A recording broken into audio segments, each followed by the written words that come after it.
जानेवारी रोजी संध्याकाळी 6च्या सुमाराला एक गुन्हा दाखल झाला. त्याच्यामध्ये फिर्यादी होत्या फरजाना मोहम्मद फिरोज मंसुरी. तिची तक्रार अशी होती की त्या बाजारामध्ये त्यांच्या 2 मुलींना घेऊन गेल्या होत्या आणि DCB बँकेसमोर रस्ता क्रॉस करत असताना तिची छोटी मुलगी तिचं वय 3 वर्ष आणि धाकटी मुलगी तिचं वय 3 महिने यांना घेऊन परत येत असताना मोठी मुलगी रडायला लागली.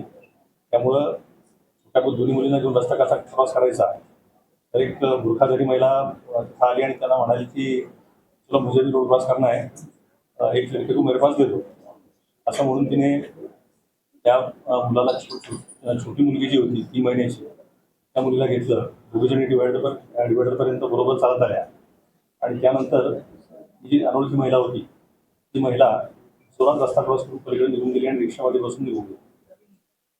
त्यांनी शोधाशोध केली परंतु काही फायदा झाला नाही आणि त्यानंतर त्यांनी पोलीस स्टेशनला येऊन तक्रार केली.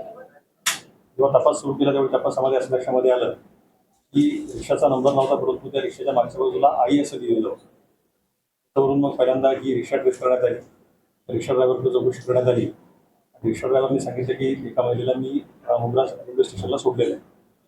त्याप्रमाणे मग पोलिसांनी मुंब्रा पोलिसांच्या 4 टीम टोटल तयार केल्या गेल्या. क्राईम ब्रँचच्या 2 टीम तयार केल्या गेल्या. या टीम्सनी मुंब्रा रेल्वे स्टेशनवरचं CCTV फुटेज पहिल्यांदा चेक करणं सुरू केलं. त्यातून असं लक्षामध्ये आलं की एक बुरखाधारी महिला काहीतरी घेऊन बदलापूरच्या दिशेला जाते. त्यामुळं मग मुंब्र्यापासून बदलापूरपर्यंतचे सगळे रेल्वे स्टेशन्स चेक करण्यात आली. एक महिला बदलापूरला उतरली असं दिसलं. त्यानंतर जाऊन आपण खात्री केली आणि खात्री केल्यानंतर असं लक्षामध्ये आलं की ही महिला ही नाही आहे, केवळ बुरखा असल्यामुळं ते असा हे झाला होता. त्यानंतर पुन्हा तपास मोजा घेऊन थांबला. मग मुंब्रा रेल्वे स्टेशनमधल्या सगळ्या CCTVचं पुन्हा एकदा बारकाईने निरीक्षण केलं.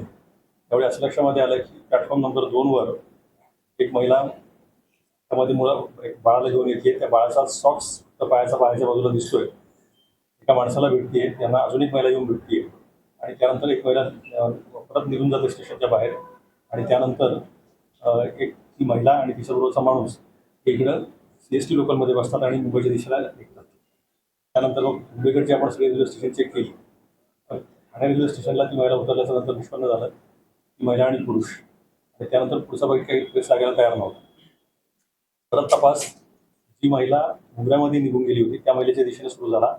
पूर्ण CCTV फुटेजेस पुन्हा चेक केली आणि चेक केल्यानंतर असं लक्षामध्ये आलं की शादी महल हॉल रोडला ईशानगरला ती महिला उतरलेली आहे.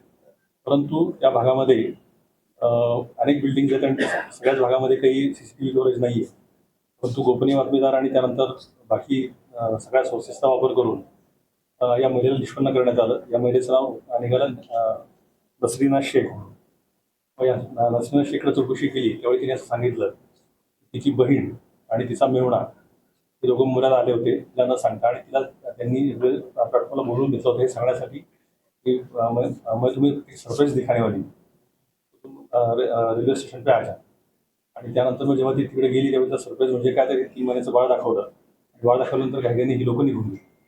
मग त्यानंतर बहीण आणि मेहुणा हे कुठे विचारल्यानंतर मग त्यानंतर असं लक्षामध्ये आलं की हे मूळचे याचे आहेत खेटरी जिल्हा अकोला. त्यानंतर आपण अकोल्याला टीम पाठवली खेटरी गावामध्ये आणि त्यानंतर ते लहान बाळ आणि त्याचबरोबर दोघेही नवरा बायको आरोपी यांना आपण ताब्यामध्ये घेतलेलं आहे. केवळ 6 दिवसामध्ये 3 महिन्याचं लहान बाळ हे आपण सुखरूपपणे परत आणू शकलेलो आहे. मुंब्रा पोलिसांनी ही अतिशय उत्तम कामगिरी केलेली आहे. म्हणून मुंब्रा पोलिसांचं या निमित्ताने मी अभिनंदन.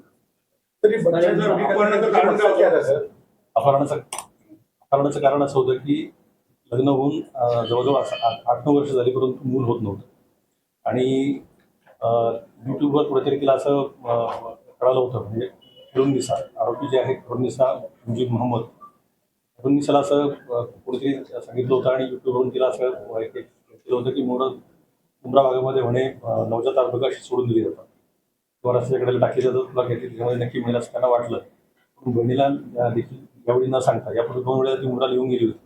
तिला असं काही सापडलं नव्हतं परंतु यावेळी तिला तो मिळाला आणि त्यानंतर त्या बालकाला तुम्ही उचललो. तर तुम्ही सांगितल्याप्रमाणे पहिले बदलापूरच्या दिशेने शोध मोहीम सुरू होती त्यामुळे पाहिलं तर अनेक CCTV फुटेज तुम्हाला हाताळावी लागली होती. याकरिता नेमकं किती हाताळले होते यामध्ये किती नेमकं पोलिसांना पोस्टमॉर्टम तैनात केला होता? एकूण मुंब्रा पोलीस स्टेशनच्या 4 टीम होत्या.